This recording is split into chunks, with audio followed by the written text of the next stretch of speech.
Hello friends, नमस्कार। स्वागत है आप सभी का एडुकेशन में। फ्रेंड्स, काफ़ी कैंडिडेट को ये डाउट है कि जो जाति प्रमाण पत्र है यूपीएसआई में वो कब से कब तक का मान्य होगा, किसको आरक्षण का लाभ मिलेगा। तो इसके लिए यहाँ पर आप जो है इसको देखेंगे वीडियो को, और यहाँ सर आपका जो कन्फ्यूजन है वो सभी जो है दूर हो जाएंगे। सबसे पहली बात, जो यूपी के मूल निवासी कैंडिडेट है सिर्फ उन्हीं को आयु सीमा जो में छूट और आरक्षण का लाभ मिलेगा। तो जो आरक्षण है, जैसे कि अनुसूचित जाति है, अनुसूचित जनजाति है, अन्य पिछड़ा वर्ग का जो आरक्षण है वो सिर्फ उन्हीं कैंडिडेट को मिलेगा जो उत्तर प्रदेश के मूल निवासी हैं। अब इसके लिए जो आप जात प्रमाण पत्र लगाएंगे वो या ईडब्ल्यूएस का सर्टिफिकेट लगाएंगे जिसमें 10% आरक्षण मिलता है, तो ये कब से कब तक का होना चाहिए ताकि आपको आरक्षण का लाभ मिल सके। तो फ्रेंड्स, यहाँ पर आप देख पाएंगे कि ये जो है आपका ईडब्ल्यूएस प्रमाण पत्र धारित किया जाना अनिवार्य है, जो कि आपका यहाँ पर स्पष्ट किया गया है। जिन अभ्यर्थियों द्वारा ईडब्ल्यूएस श्रेणी के अंतर्गत आवेदन किया जा रहा है उनके द्वारा आवेदन पत्र जमा करने की अंतिम तिथि 11/9/2025 तक निर्गत व दिनांक 1/4/2025 से प्रारंभ वित्तीय वर्ष 2025-26 हेतु मान ईडब्ल्यूएस पत्र धारित किया जाना अनिवार्य है। उपयुक्त प्रमाण पत्र के अभाव में अभ्यर्थी को इस आरक्षण का लाभ अनुमन्य नहीं होगा। यानी कि यदि आप ईडब्ल्यूएस का सर्टिफिकेट लगा रहे हैं जिसमें आप 10% का आरक्षण चाह रहे हैं, तो आपको ईडब्ल्यूएस का जो सर्टिफिकेट है वो 11/9 यानी कि 11 सितंबर 2025 के पहले का और 1 अप्रैल 2025 से जो है बाद का होना चाहिए, तभी आपको इसका जो है लाभ मिलेगा।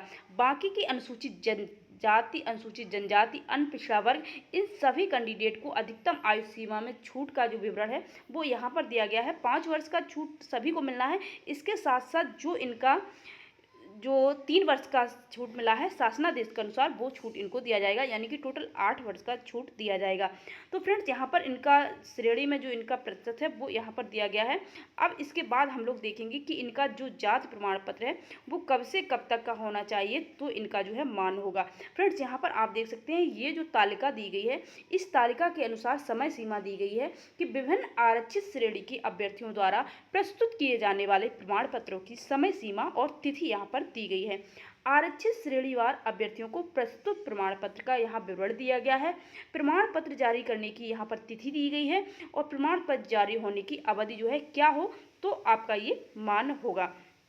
फ्रेंड्स, यहाँ पर आप देखेंगे कि ये देखिए इसकी समय सीमा जो है वो दी गई है।